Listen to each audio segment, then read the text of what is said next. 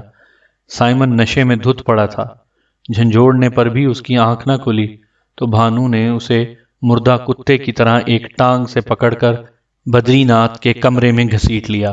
ہاں بدری ناتھ جی، یہ مردود تمہارے آدمیوں کی مدد سے کانتی کو یہاں لایا اور پھر اس نے میری ماں اور بہن کو قتل کر دیا۔ یہ بات سچ ہے نا؟ ہاں پربھو، مگر میرا اس میں کوئی دوش نہیں ہے۔ یہ سب کچھ اسی حرامی نے کیا ہے۔ بدری ناتھ گڑ گڑایا۔ بات تو یہ بھی ٹھیک کہتا ہے بدری جی، تو پھر ایک سودا کر لو بدری ناتھ جی۔ کیا سودا؟ جیون کے بدلے ماں۔ جو من چاہے لے لے پربھو، میری جان بخش دے۔ بدری کو کچھ آس بندھی۔ لاؤ، کیا دے رہے ہو، جلدی نکالو۔ بھانو ہنس پڑا۔ بدری لال کی جان میں جان آئی۔ دولت دے کر اگر جان بچ جاتی تو کچھ برا نہ تھا۔ اس نے بھانو کے سامنے بہت بڑی رقم لا کر رکھ دی اور ابراہیم نے بھانو کے اشارے پر یہ ساری دولت باندھ لی۔ اب یوں کرو بدری ناتھ جی کہ اس سسرے سائمن کو باندھ کر باہر لے چلو۔ میں وشواس کرو، میرے ہاتھوں میں پیروں میں جان ہی نکل رہی ہے، میں ہل بھی نہیں سکتا۔ میں ہلو گے، ضرور ہلو گے۔ ابراہیم ذرا چاقو تو دو مجھے، بھانو نے کہا، اور ابراہیم نے اپنا چاقو بھانو کے ہاتھ میں دے دیا۔ اسی چاقو نے تمہاری دھرم پتنی کا خون چاٹا ہے، یہی اب تمہاری گردن کاٹ دے گا۔ اٹھو، اگر ابھی مرنا نہیں چاہتے تو جو میں کہہ رہا ہوں کرو۔ اٹھاؤ اسے، بھانو غرایا، اور بدری ناتھ جی نے نفرت بھرے انداز میں سائمن کو اٹھایا۔ بڑی مشکل سے وہ سائمن کو گھسیٹتا ہوا حویلی کے باہر لے آیا۔ حویلی کے دروازے سے تھوڑی دور پہنچ کر بھانو نے اسے ایک درخت کے نیچے بٹھا دیا اور ابراہیم سے بولا، جاؤ ابراہیم اپنا کام کرو۔ اور ابراہیم دوبارہ حویلی میں داخل ہو گیا۔ اس دوران میں بھانو نے سائمن اور بدری کو کس کر باندھ دیا تھا۔ بدری ناتھ اب بھی خوف سے کانپ رہا تھا۔ ابراہیم کو گئے ہوئے کافی دیر ہو گئی تھی۔ بھانو کی آنکھیں حویلی پر لگی ہوئی تھی کہ دفتن تاریک فضا روشن ہو گئی۔ حویلی کے مختلف حصوں سے شعلے بلند ہونے لگے تھے۔ سامعین کرام، ناول جلاد ابھی جاری ہے۔ اس کی قسط نمبر 9 سننے کے لیے اگلی ویڈیو کا انتظار کیجیے۔